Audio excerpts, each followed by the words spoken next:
Somebody steps in to do what, Donald? To attack the judges? To kill them or their families? Lincoln Project salutes Vice President Donald Trump. As Vice President, Trump will finally have the time to do the things that make him happy. Proceed. This guy is telling you exactly who he is. I don't care if you're undecided. I don't care if you hate them both and want to sit this one out. Will you tell them that breaking the law is how they should live their lives? That lying to their families about porn stars and hush money is how they should behave? Ever had that moment when you're trying to look cool but end up looking like a total fool? Well, Trump just had 6 of those moments thanks to the Lincoln Project's new ads. We've all been there, but probably not on a national stage with millions watching. They should call it the Losers Project. Let's lay that into rapid response. Stay tuned to see how Trump's bad day makes your embarrassing moments look like wins in comparison. Before we move on, I'd like to ask you a small favor. If you appreciate this content, please take a second to like this video and subscribe to the channel. Over 98% of you watch the videos without subscribing. It costs you nothing, but it makes a huge difference to us. So, did you click the subscribe button?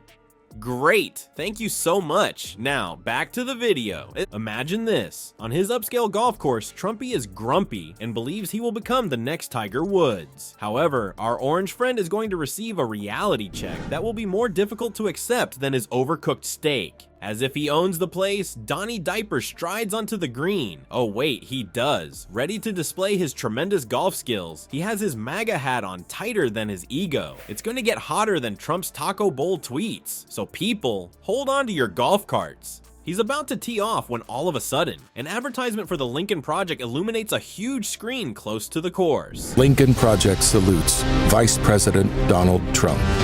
As Vice President, Trump will finally have the time to do the things that make him happy. And it's not praising his very stable genius status. Let me tell you, he's being roasted more severely than a Mar-a-Lago sunburn. Trump's expression changes from orange to red in less time than it takes to say "Kofefe." Puffing up his chest like a constipated peacock, he tries to ignore it. But let's face it, he's not exactly good at ignoring things. We at the Lincoln Project just want to say it's okay. Okay. Seriously, we know you did your best. Do you recall the pandemic? He then attempts to hit the ball, and he misses. Please clap your hands. Like he's attempting to swat a fact-checking fly, he completely dismisses it. The ball is still there, most likely laughing off its dimples. Proceed. This guy is telling you exactly who he is.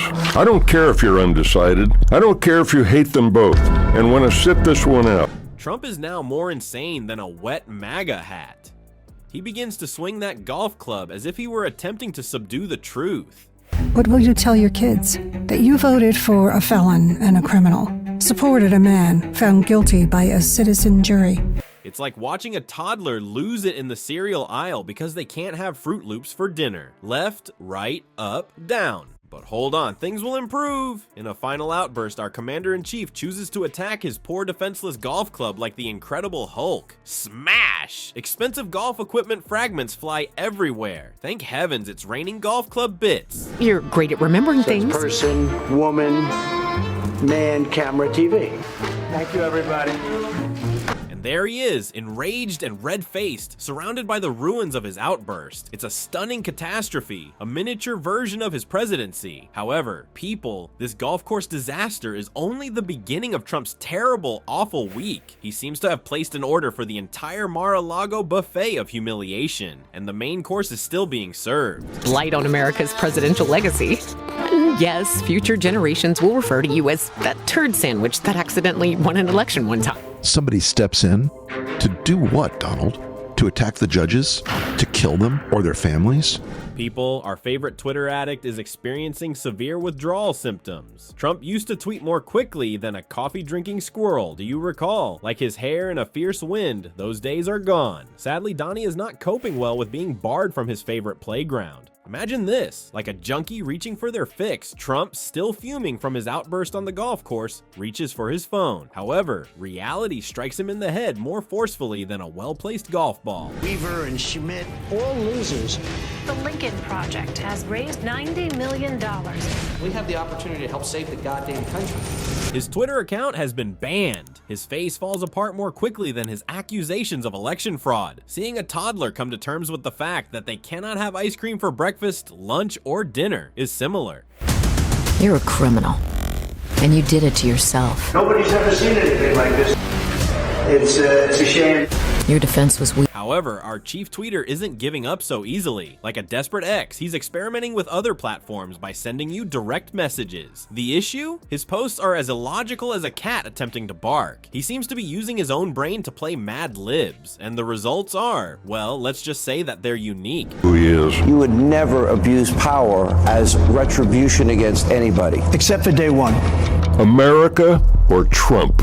Trump's online self-defense efforts are as successful as a fish attempting to climb a tree. He's making a show of himself, thrashing around and struggling to breathe. You almost feel sorry for him because of it, nearly. At the same time, the Lincoln Project is thriving. More advertisements are being released by them than by Trump's allies. Do you want to make any comment about this Lincoln Project ad? Yeah, no, I saw it. Trump plan will kill you. The end is coming. He thinks he's gone. Talk about old movies, playing on his phone, admiring the assets of other. Each one is more hilarious than the last and takes aim at Trump's inflated ego. It's similar to witnessing an amateur heckler being ridiculed by a professional comedian. The heckler loses, spoiler alert. Will you tell them that breaking the law is how they should live their lives?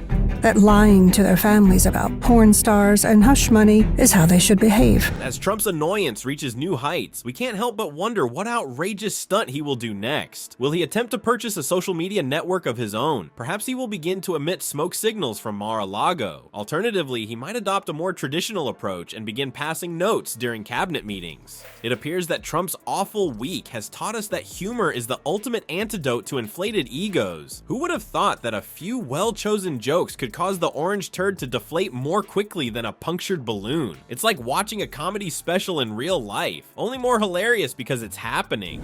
Nothing worked, Donald. Nothing. You tried everything to delay the trial. You failed. Now Melania gets to be humiliated again. However, we must remember the wider picture in this case. Political humor is a potent tool that can influence how we view our leaders. It's not just about making people laugh. Like a mirror, it displays all the flaws and wrinkles they attempt to cover up with their expensive suits and fake tans. Additionally, people begin to think when they begin to laugh. No, get those lights off! Off! It's the hardest job in the world. Lucky I brought some notes. Went into the voting booth, happy to pull the lever for the only former president in history to bear the mark of criminal shame. Trump's outbursts are better than any TV comedy show, so keep an eye out for more. Keep in mind that the best medicine is laughter, particularly when it comes to calming the political craziness. Who knows, perhaps Grumpy Trumpy will try to make a resurgence, but I have a feeling that his jokes will be as flat as his hair on a windy day.